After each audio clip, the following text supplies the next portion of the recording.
How's it going, everybody? And guess what? I'm back. The Brock of the Buzzer podcast is back with a jammed packed show for you today. As on this episode, I will grade the New York Knicks regular season, previewing the series between the Knicks and the Cleveland Cavaliers that starts this Saturday at 6 p.m. Eastern from Rocket Mortgage Fieldhouse in Cleveland, Ohio on ESPN. The downfall of the Dallas Mavericks, and finally discuss the trouble brewing in Minnesota. And now let's get on with the show. But before we do that, please follow me on all social media platforms. You can find all of that in a Linktree link down below. And please like the video, share the video, and subscribe. Grading the Knicks over the last 12 months. This past offseason, even though the Knicks did lose out on Donovan Mitchell, the Knicks made two great basketball moves last July by signing Jalen Brunson to a 4-year, $101 million deal, and Isaiah Hartenstein to a 2-year, $16 million deal. Both have really paid off coming down the stretch for the Knicks. The Knicks would start the season going a disappointing 10-13, following a loss to the Dallas Mavericks at Madison Square Garden on December 3rd. Head coach Tom Thibodeau made a risky move by cutting his rotation to 8 players. That at the time included Brunson, Quentin Grimes, Mitch Robinson, Julius Randle, R.J. Barrett, Hartenstein, Emmanuel Quickley, and Obi Toppin. But it paid off as the Knicks went an impressive 37-22 to finish out the season. As a result, Randle got his second All-Star nod. Brunson became one of the best point guards in the Eastern Conference, and the young guns, Grimes and Quickley, made names for themselves, so much so that Quickley is the odds-on favorite to be named the NBA's Sixth Man of the Year. Fast forward to the trade deadline, where the Knicks made one of, if not the best trade of the deadline, acquiring Josh Hart from Portland in exchange for a 2023 first-round pick, Cam Reddish, Svi Mykhailiuk, who ended up in Charlotte as a part of the deal, and Ryan Arcidiacono, 3 players who were out of the Knicks rotation. Since Hart's arrival, when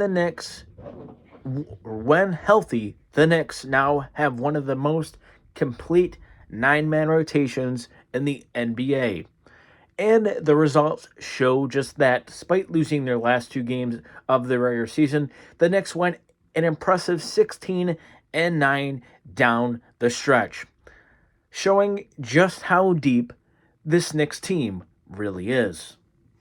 With that said, I'd grade the Knicks season a solid B+, which they rightfully deserve, and now puts them in a very strong position to keep improving this roster moving forward. And now on to the playoffs. Previewing Knicks and Cavs. This series will be the best series in the opening round of the NBA playoffs, with stars on both the New York and Cleveland sides. A series that includes Jalen Brunson, Julius Randle, Donovan Mitchell, Darius Garland, Evan Mobley, and Jarrett Allen. I believe each and every game will be decided within 10 points due to the skill that both teams have on both ends of the floor, which the Knicks have vastly improved since the traded line, in particular the assist department of things that will really benefit the Knicks in this series. Also, both teams have the ability to win at home, both supporting well over 500 records. The Knicks have the lower total at, believe, like 28 wins, and the Cleveland Cavaliers won an impressive 31-10 at Rocket Mortgage Fieldhouse. And also, both teams have rising stars in the NBA, which include Jalen Brunson, Darius Garland, Evan Mobley, and Jared Allen. My prediction, as the Sabres just scored, excuse that was my father reacting, so we're tied at 2 in New York. But to continue with the show, that's just living at home and dealing with family. That was funny. That's why I'm laughing. And I'm not necessarily stopping the show. The Knicks beat, my prediction. This may take you all by surprise. The Knicks beat the Cavs in 7. And no, that is not me being a cocky Knicks fan. That is not me wishing for the best. I have reasons for that. And yes, I said it. The Knicks will beat the Cavs in 7 games, assuming a healthy Julius Randle, who has missed the last 2 weeks with an ankle sprain. I know the Cavs have the best player in the series, in Donovan Mitchell, of course, but I really feel confident in this Knicks squad, and here is why. First, the Cavs' reliance on Garland and Mitchell will cost them, because the Knicks could double Mitchell and or Garland, depending on who's on the floor, all day long, and leave Isaac Okoro, who has improved throughout the season, but still is a below-average three-point threat, shooting just 36.3%. Secondly, the New York Knicks know how to win on the road, posting a road record of 24-17, which is 4th best in the entire league, behind the 3 teams above, or the 3 teams, or the top 3 teams in the Eastern Conference, in order, which are the Milwaukee Bucks, Boston Celtics, and the Philadelphia 76ers. While Cleveland is just 1 game under 500 on the road, sitting at 20-21. And finally, the bench. Let's compare benches for a second. I truly believe Tibbs, meaning Tom Thibodeau, will stay with his 9-man rotation, which includes Brunson, Grimes, Robinson, Randall, and Barrett, while quickly Hartenstein, and Toppin come off the Knicks bench. Compared to Darius Garland, Mitchell, Allen, Mobley, Okoro, yes, the Cavs have the better starting 5, but listen to these reserves who have underperformed the majority of the season. Dean Wade, Karis LeVert, Jetty Osman, Ricky Rubio come off the bench for Cleveland. Whose bench would you rather have? I think it's a pretty damn easy answer. The New York Knicks. Finally, I want to make this very, very clear.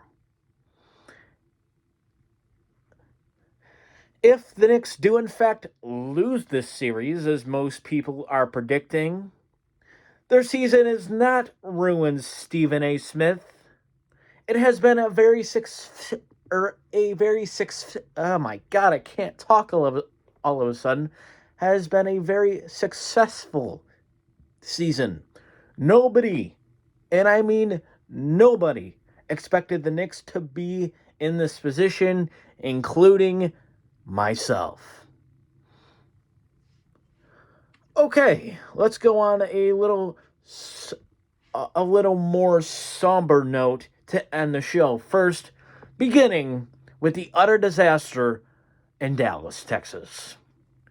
Prior to the trade deadline, the Mavericks were sitting 5th in the Western Conference with a record of 30-26.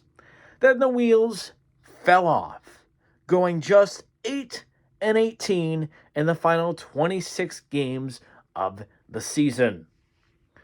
The problem for Dallas immediately after the trade for Kyrie Irving was who was going to defend.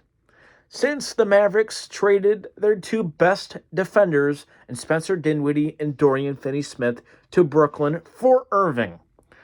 And from then on, Dallas could not figure it out defensively, and it all came to a head this week. Or this past week, I should say.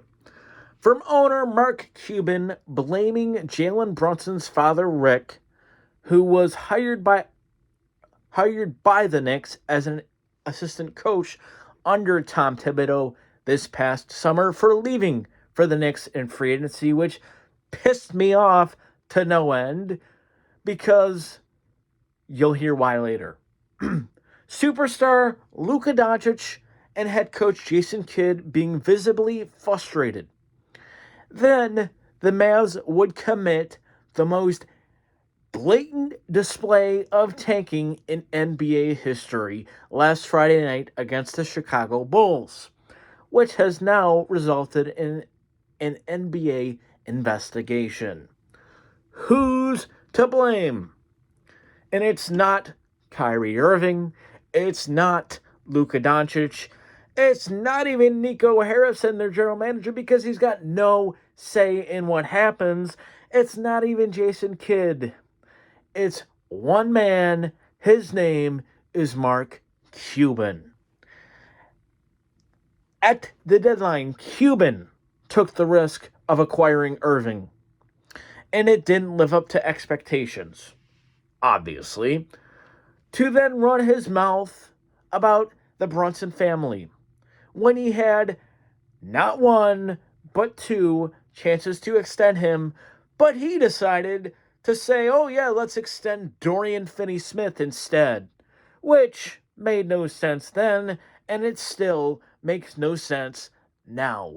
Think about that for just a second. Okay, moving on to committing the most obvious tanking job we've ever seen to ensure they would not lose their top 10 pick, probably most likely the 10th overall pick in this year's upcoming draft, to the New York Knicks, because the Dallas Mavericks still owed the Knicks that pick from the Kristaps Porzingis trade that didn't pay off either. Yeah. Ha! Imagine that. This could result in the Mavericks losing both Doncic, who could possibly request a trade, even though today he came out and said, oh yeah, I'm staying here, this and that, blah, blah, blah. Well, Kevin Durant said the same damn thing last summer, and look what happened. Enough said. And obviously because of Kyrie Irving being a free agent, possibly being linked to his old buddy Bron, the Mavericks could lose both Luka and Irving this summer. And finally, just to say this, the Dallas Mavericks are an utter joke. Enough said. Trouble brewing in Minnesota. Going into yesterday's game against the New Orleans Pelicans, the Minnesota Timberwolves, who were locked into the play-in tournament and could move up with a win, which they did not because the teams in front of them won as well, the Golden State Warriors, the Los Angeles Clippers, and so on and so forth. But